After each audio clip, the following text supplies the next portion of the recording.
Welcome to Between Authors. I am your host, author Adrian Lopez. If you enjoyed this episode today, don't forget to leave a like and leave a comment down below for us. And don't forget to subscribe and hit the notification so you don't miss all the amazing authors coming up.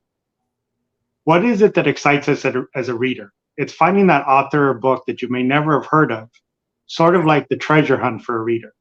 The goal for my podcast is to bring to you those authors or books that you may never have found before, but may be the treasure you've been searching for all along. Today on episode 18, we have Barakah Smith, that we're going to go over what she's published, a little bit about herself, and maybe what her plans are for the future. Welcome to the show, Barakah. Hi, guys.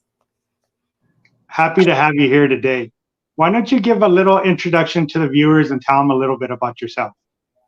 So I am number 5 out of 7 siblings. So I come from a big family. There were 6 girls and 1 brother. So there's 1 boy out of there for all you males out there. We got 1 in. But yeah, I have six sisters and 1 brother. I am a military brat. My father was in the Air Force, and so we kind of came all around. Before I settled in Georgia, we lived in Iceland for 5.5 years, and that was the awesome experience ever. Anybody that has a chance to go there, I highly recommend it. Just text me. I'll let you know all the places to go if they're still around anyway. Currently, right now, I'm married, no kids, but I do have 3 fur babies. I have a little Chihuahua who was supposed to be a Great Dane, and and I have 2 rescue cats, Cider and Cam, and they're just a bundle of personality, and that's kind of me in a nutshell right now. As you may have or will be saying, I wrote the book Stranger in a Familiar Place, and currently I'm working on my 2nd book. Sounds good. Why don't you tell the viewers a little bit about your influences? And that can be from anywhere. It doesn't have to necessarily be authors or books. So for this particular book, I drew on a lot of different things. In general, I get inspired by anything. It could be movies, it could be music, it could be something that happened to me in real life, or someone else that I saw. Like, oh, you know what, that would make for a really interesting book. Or sometimes it may be a certain aspect of a dream. But in this case, for Stranger in a Familiar Place, I really felt inspired to write in the style of C.S. Lewis. I always commended C.S. Lewis that he wrote such a engaging story, and he hid so much in his stories as far as, deeper meanings and everything like that. But on the surface level, he just told an amazing story on top of that. So for those that enjoyed his stories, from young adults and even children to, people who in their 90s and stuff like that, he really was such a versatile writer. And I kind of wanted to capture that in this particular book, where I wanted to be accessible to everybody. I just didn't want, yes, I wanted everybody, in a particular age group to enjoy the book, but I really wanted it to be kind of a thing where families could really look back on it and say, like, hey, this was, part of our wonderful memories. So that's who inspired me for this book, is C.S. Lewis. Then I pulled from instances where, it was a very, very interesting time in my life where I was bullied a lot and really kind of got suicidal, and it was a very dark place for me. So I coupled that with that experience with also just the question of, what happens when we die? That whole question and those experiences really kind of shaped Stranger in a Familiar Place to what it is. And I really wanted it to be something where someone could put themselves in the main character's shoes and go, hey, that's me, or hey, I can relate to this story. And I really tried hard to make sure that it was something that everybody could relate to.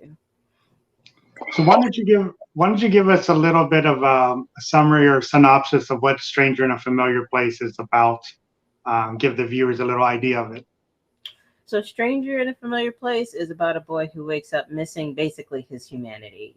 His feelings, his emotions are missing. His physical sense of touch is gone. He basically generally feels hollow inside, like something has just been scooped out of him, and he's missing his memories. And he wakes up basically in the beginning of the book where he's being chased by something, and something is literally out to kill him. And he doesn't know why. He doesn't know even where he is, but he's just booking it for all his worth. And at one point where he just really feels like his chaser is gonna come and get him and finally kill him. He cries out for help, and Malak, a massive talking polar bear, is the one who actually answers his sassy but laid back kind of guy who will poke fun at him from time to time, for whatever reason or another. And I love that dynamic between the two of them. But he generally helps Elias, figure out how to get through the world of Salih. But all the while, Malak himself is carrying a secret that could very well get Elias, the main character, killed in the book. So this book is about, friendships and betrayal and really kind of what makes us us kind of thing. Sounds very interesting. Quick question for you. I generally have several questions I ask, but I do have a quick question for you. Mm-hmm. Similar to the book I released, I pulled from some experiences also that were painful that you kind of go through. Did you find doing that, writing from those experiences, from those emotions, did you find that to be somewhat healing as you did it? I know I kind of felt that with mine, that, it doesn't necessarily go away, but you seem to, when you can get those words out there and say them or write them down, it seems to lift some of the weight off. Did you find that when you did that? So for me, this was more of an acknowledgement of what happened to me, more so than a healing process. I did have my healing journey from it, but this book was, I guess, for me, a way of reaching out to other readers and say, hey, I've also done that. I've also been in that dark place. I know what it feels like. I know those feelings. And, this is, maybe a way for you guys to deal with it. And writing it down, it was more like a reaching out a hand to say, like, hey, I know what that's like. Yeah, absolutely. So the usual two questions I ask is, what was your favorite scene in the book? And what was the hardest scene in the book? Ooh, okay. So I think my favorite scene in the book, oddly enough, was probably not necessarily the hardest one to write, but it gave me goosebumps. Like I had to stop every once because it creeped me out. That's really what it was. Is that it creeped me out. There is a scene in the book where he meets a certain character named Yiddick, and Yiddick is known as the flesh gambler. And so in order to get through Elias's trial, he has to basically cut himself. And the Yiddick is a very deranged person. So he has several wounds all over his body, and he enjoys it. And he really just revels in hurting himself. So all during the book, he's digging in wounds and scratching himself and making himself bloody and just doing very, odd things. And writing that whole particular scene just creep me out, but it's still one of my favorite scenes, oddly enough, that this crazy guy who enjoys reveling and hurting himself and digging in his wounds. And yeah, it was creepy, but I enjoyed writing it for some reason. Probably the hardest though for me was the main character itself. When I first began this book, I really, again, like I said before, I really wanted anybody to read this book and go, hey, this is me.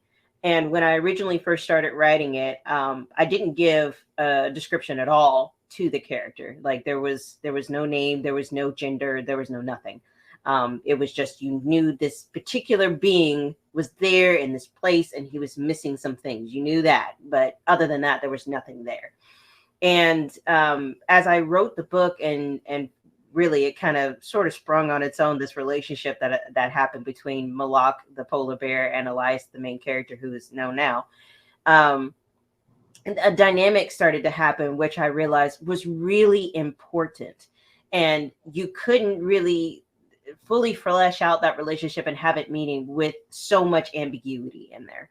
So it was like, okay, I'm going to make a compromise. I'm going to give him a name and at least a gender, but I did not describe him, not one bit. So all throughout the book, Elias literally has no description in the book. And I did that on purpose because, again, I wanted anybody to be able to see themselves in the book, even though, yes, Elias is obviously a guy, but I did it for the relationship when it turned out, for me, really wonderful. It really helped to build the relationship, between Malak and Elias and really create something that I couldn't have if I had left him ambiguous. But it was really hard because the writer in me wanted to, write scenes about, the wind going through his hair. And I was like, well, I can't do that because it'll give away something, or, his muscle structure or something. And it was really challenging in that regard, not to do the typical writer things that we usually do when we're, building these main characters. So I had to get it out with other characters. So, describing other characters and how they looked, or, their body structure. I just had to place that all on everybody else and just kind of like leave Elias alone.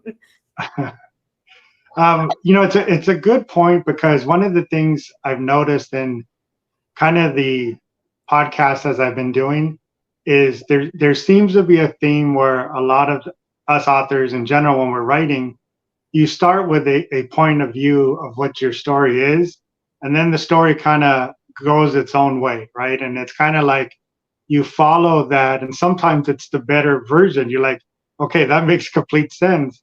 And like you said, you had kind of like a structure you wanted, but the characters kind of pop themselves in and grow within the story, and you kind of follow that, right? I mean, one author mentioned it almost like you're taking dictation sometimes. It's not really your story. The story is kind of telling you what it is. And I think it's always just a good lesson for the younger writers and authors that are starting out, is not to keep yourself so restricted, and let the story sometimes take you where it wants to go, because you always have the revisions and the second drafts to go through. But maybe just follow that journey with it. Oh yeah, most definitely. There have been times where I started out with an idea, and in the middle of it, it just turned into something completely. I had no inclination of going where it was, but honestly, it turned out to be the better story than sometimes what I originally came up with. And honestly, sometimes I believe that that's your brain telling you, like, hey, this is actually the better version of your story. You didn't think of it at the time, but this is actually better. So building that characters and not being rigid of like, oh, he can't do this, or this scene can't happen, or, this will never happen. And that's probably one of the things that really, really, really bugged me, especially in the fantasy world, is that fantasy, quote unquote, has rules. And I'm like, I guess, but then again, it's fantasy. There are no rules in fantasy. You could literally make up anything, but there always are these people that are like, well, he's a vampire, he has to do this. I'm like, does he? He can literally, do something else. I had someone, bring up a very interesting conversation where she's like, most of the time when we think of immortals, they're always these rich people. They, amassed a lot of wealth, over the years that they've been alive. But she's like, what if they turned immortal and they still had their disease from, before they turned immortal and everything, and they are dirt poor and in poverty and just trying to stay afloat because they've been in the medical system forever, kind of thing, because they can't get better. And I was like, that's a good point. I like it. I think I need more of that. I love stories that are unique, that play by their own drum. Yeah, there's some similar themes, obviously, that go around in when you're talking about the fantasy genre. But I like the twist that you didn't expect. And I think it's because of those authors that go, hey, what if, this happened instead of this, or they go off the beaten path of wherever their structured story was. I honestly think it comes from that. So wonderful point. Yeah, I mean, one of the things that I always kind of mention on here, maybe too much, is really, authors finding their own voice, right? And not worrying, like you say, about the rules or what everybody expects, and just finding your voice, because there is an audience for your specific voice, right? You have to find them, they have to find you. But there is an audience that's saying the same thing as you do. Why do I have to do this? Why do they always have to do this? And they're waiting for somebody to see the same question, ask the same question, and take it that way. I did it the same thing with my werewolf book. Is I didn't want to write it the same way. I don't want it to be the same thing where somebody gets bit or they're cursed. I wanted to do it a completely different way that you just don't see, because that's what I found interesting. I go, I watched them forever, read them forever, and I go, I want a different take on it, right? And you have to be willing to do that and just let your voice be your voice, right? And not let anything kind of interfere or or put it in a certain structure or rule base as you're doing it. Yeah, and I think a lot of young authors, or just newer authors, try to emulate what is popular. Like, just for an example, when Twilight came around, we had a bunch of vampire and werewolf books, and it was pretty much the same old song and dance. And I literally hated reading at that point, because I was like, I need somebody different to get out the shell. I mean, don't get me wrong. You can always be inspired by, wonderful authors or books or anything. And I'm not saying you shouldn't take inspiration from that. But I think where I'm coming from is take that inspiration and then put your own twist on it. Make it something new, something that no one else has seen before. Don't just chase a trend because that's what's popular. That's what's going to get read. People will appreciate the fact that you are telling your own story and it's different. And honestly, that's how, most of these TikTok books like sometimes blow up, is that they're not necessarily touching on a different trope or, made a new mystical creature or whatever. It's just a different perspective and aspect to the story that we've already read, and everybody's looking for that. Yeah, absolutely. Did you do any specific research for this book? I did a little bit. So the two things that I really researched the most on was the names in the book. A lot of the names, not all of them, but a lot of the names have significant meaning in there. I was kind of a smart aleck and basically put the answers in front of you without you really knowing. So if you're smart enough, you'll look up the names and be like, oh, okay. But again, it's one of those things where if you just want to read the story, it's a great story. And it eventually will tell you, but the names do have some depth. So I wanted to make sure that the names that I wanted to be important or were important have more deeper meaning on that. So I did research into a lot of different languages, not just Latin, but I used inspiration from Japan. There are some in Celtic, there are some in German. So I went a variety of different languages just so that it wasn't necessarily a repeating pattern of the same language, because it was just fun. Then the other thing is I did a lot of research on the psychology behind what makes people kind of thing, what the humanity is, when trying to figure out, well, how do you build a person and what encompasses a person to make them who they are? What are the key things that you would need? So I did do a lot of research into psychology to try to figure out, the id, the ego, all that other good stuff. And, if you broke it down to the mind, the will, the emotions, and the soul, the heart, all that kind of thing. So I did do some research in that regard just to see, where the basis was of what humanity should be like. So everybody kind of had a basis to go off of. Okay. And so the other question I usually ask is, this is your first book, correct? Your first published book? Correct. Did it change the way you write in any way? Did it change the process, the way you approach it, or anything in terms of how you write? Not necessarily how I write. So I heard I guess a phrase, and it was, "Oh, you write? Well, that's the easy part. Wait till you get to marketing." So most of my thought processes and stuff really changed when it came to marketing. But on the flip side, for my writing part of it, it really didn't change how I write. I'm the type of person who just hammers it out on paper, and then I go back and like read chapter by chapter and see where it flows. Sometimes I'll alter it, and so how I write really didn't change. But the marketing aspect of it, trying to find a correct editor. We all say don't judge a book by its cover, but we all judge the book by its cover. So trying to find a correct artist to get some eye-catching cover work done. Those kind of things were a little bit difficult for me to adjust to, because again, first time in the industry, there's not necessarily a manual for it. But I don't think it really changed my writing one way or another. For me, I decided to go the traditional publishing route rather than to publish or self-publish. And it was mostly for me, and again, this is just what I decided to do for myself, was I really wanted to know, well, is my book good because I said it was good, or is my book good because another person also thinks it's good?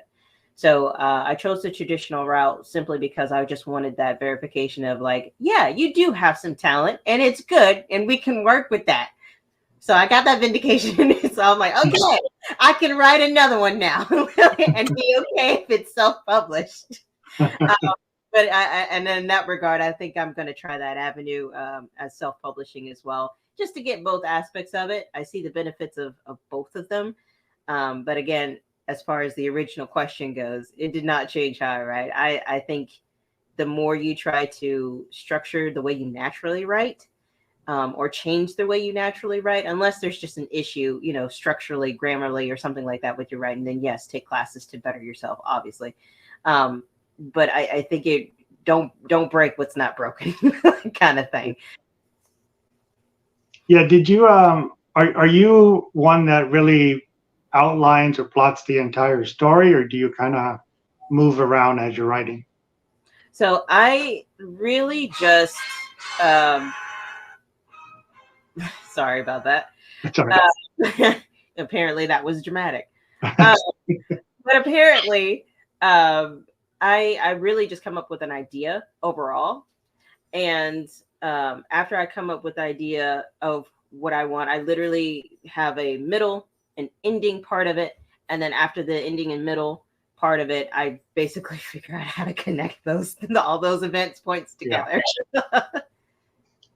Yeah, that's kind of how I did it, but I did it on some major scenes or chapters. But the same thing, I had those, and then I kind of just weaved everything back together in between those. How did I get from here to here? It just seemed to work better for me as well. It just mentally, it just kind of structured itself that way for me to go through it. Yeah, most of the time I end up either coming up with the middle and the ending, and I'm trying to find out how we start to get to those other places. I know the beginning, I just don't know how it ends. So it's one of those two factors there. But I have fun, honestly. For me, I feel like when I have ideas like that, it really just kind of like, well, the sky's the limit at that point. You know where you're starting, and sometimes even when I plot the ending, it doesn't actually end how I thought it was going to end. But we get close, at least. We get close. But I find that's the fun part of writing for me is taking myself on a journey that even I don't know necessarily what all is going to happen. There will be several times where I'm sitting down at my computer and it's not that I don't know what to write, it's that I just don't know where I want the story to go. And so I'm just sitting there. I'm like, well, what's going to happen? Sometimes it's like something important needs to be here, but I don't know what, or a conversation needs to happen, but I don't know what needs to be said, that kind of thing. So it's not that I don't know where I want to take it or where it's supposed to go. Sometimes it's just those bullet points in between that we're trying to, mesh out and make sure that everything flows and goes together, but also has meaning and purpose and gives more depth into the story. So I just find it fun. I get a surprise every time I write, and I feel like it's a cool thing to get a surprise, and it just keeps it interesting and it keeps it fun. Yeah, I mean, I think it's kind of an interesting correlation because really the characters, your main character and side characters, it's almost just like regular everyday life, right? As the experiences happen to the character on the way, right? And as a new side character comes in, that again changes the experience of maybe your main character, you have growth. And that's why sometimes you got to let that story take itself, because that character may have already outgrown that original section you had where you thought they were going to be. And they kind of already, because just like normal life, you have experiences, struggles, challenges that change you for the better or for the worse. But now you're on a different path than maybe you were before. And like you said, that is the fun part of it, right? Just finding where that's going, finding how to take it there. And that's why I haven't been able myself to do like a strict plot and outline, because it's really that kind of journey that really makes it the most interesting and the most fun. Yeah, and I like what you said as well about the everyday life dripping into our characters. I think with all the fantasy talk that we do and all the things that are make believe, I sincerely think that the more sometimes we put ourselves or just the more we put real people into our stories, the more real that life becomes. One of the things that I will always remember whenever I was getting into reading, I hated to read. I really did, which is odd, but I hated to read as a little kid. And but I was very good at reading. I had a very high IQ, could read college level in the 5th grade. It was ridiculous, but I didn't like it. And I just did it just because.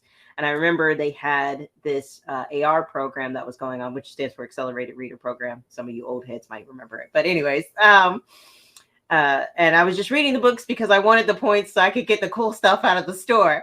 But I remember reading J.K. Rowling's book, the Sorcerer's Stone. And it wasn't that I was a J.K. Rowling fan, but it was such a book that I was like, man, I feel like this is a real place with real people. I felt so connected to the characters, like they were like I could just go next door and be like, "Yo, Harry, what up, girl?" Like all the things that we have in our daily lives and interactions with people. I felt that through her writing, and because I was able to feel that in the connection of her writing with the people and places that she described, it became real. It became something like I could get in my car and drive up to Hogwarts and be like, yeah, I want to enroll, like whatever. And I think it's past Malibu in California, somewhere up there.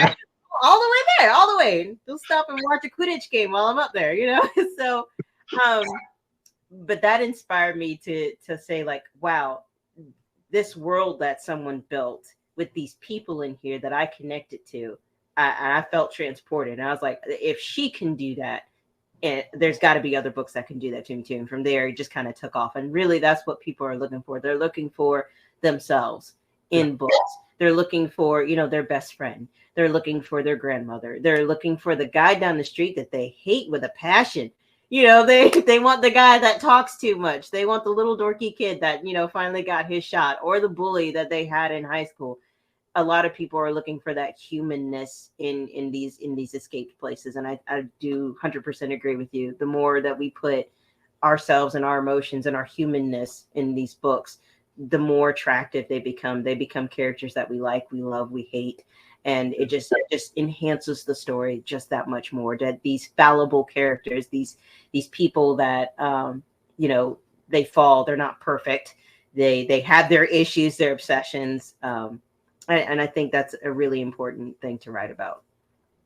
Yeah, I mean, it really goes back to, again, your voice, because then it's genuine, right? And like you say, when you put those things that people connect to and you're genuine about it, it's kind of from your experiences or what that's that connection, right? That's a connection you felt to it, saying, I feel this place, right? I feel like this is the place I could go to, or something I understand, right? And it's interesting because I was very much the same way. I love reading, but I hate reading, right? And that I kind of was in the same boat. Was I could pick up everything so very quickly that I got very bad habits in reading because I didn't need to read it, right? I could read through it quickly and I go, oh, okay, I understand it. I go take the test and get an A. So I had the same problem. What happens is you wind up almost getting not bored, but it's too easy, and you're not getting anything from it, right? And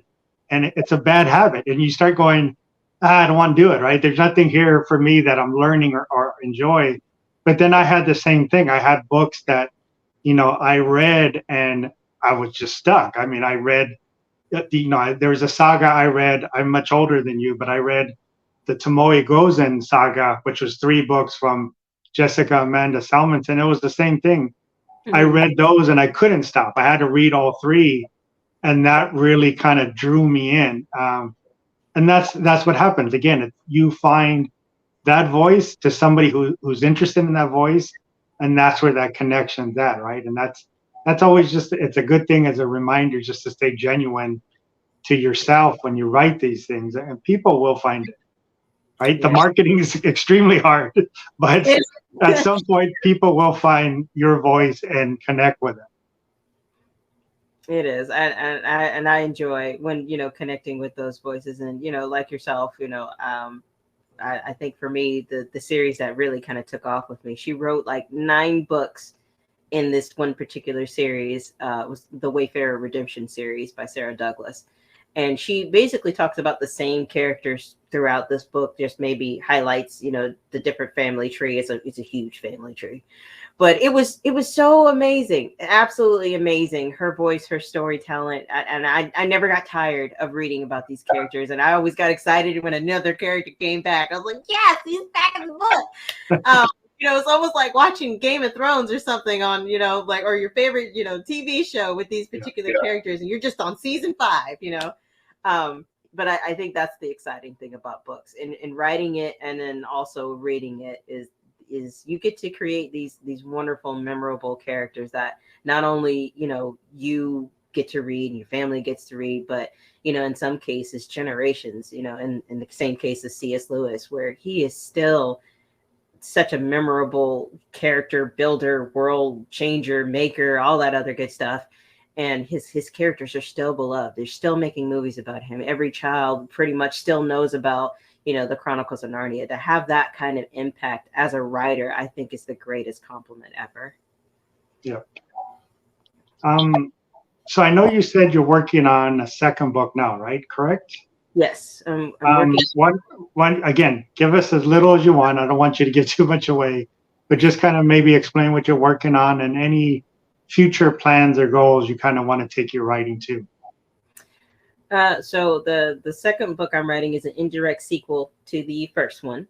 You don't have to have read the first one to enjoy the second one.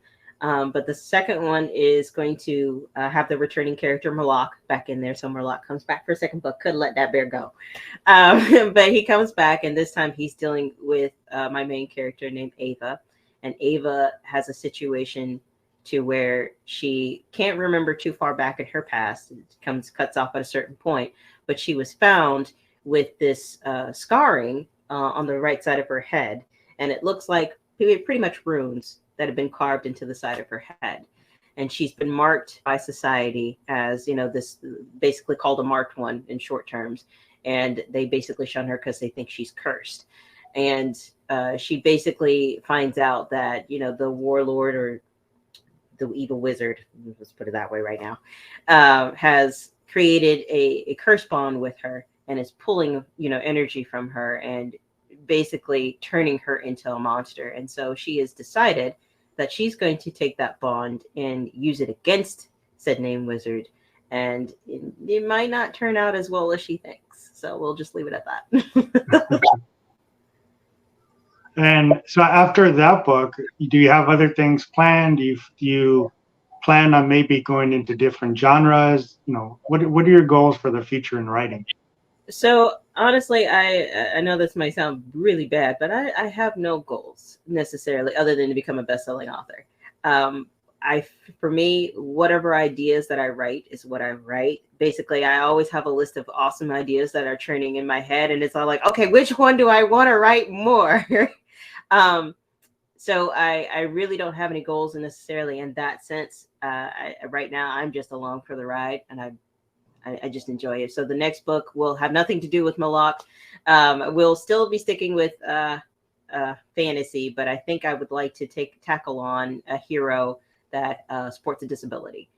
So I guess if I have a goal, it would be to write a story that deals with the deaf community, and there'll be a lot of research in that and making sure that all that's stretched out. But I guess if I had one, it would be to highlight the deaf community as a hero. Okay.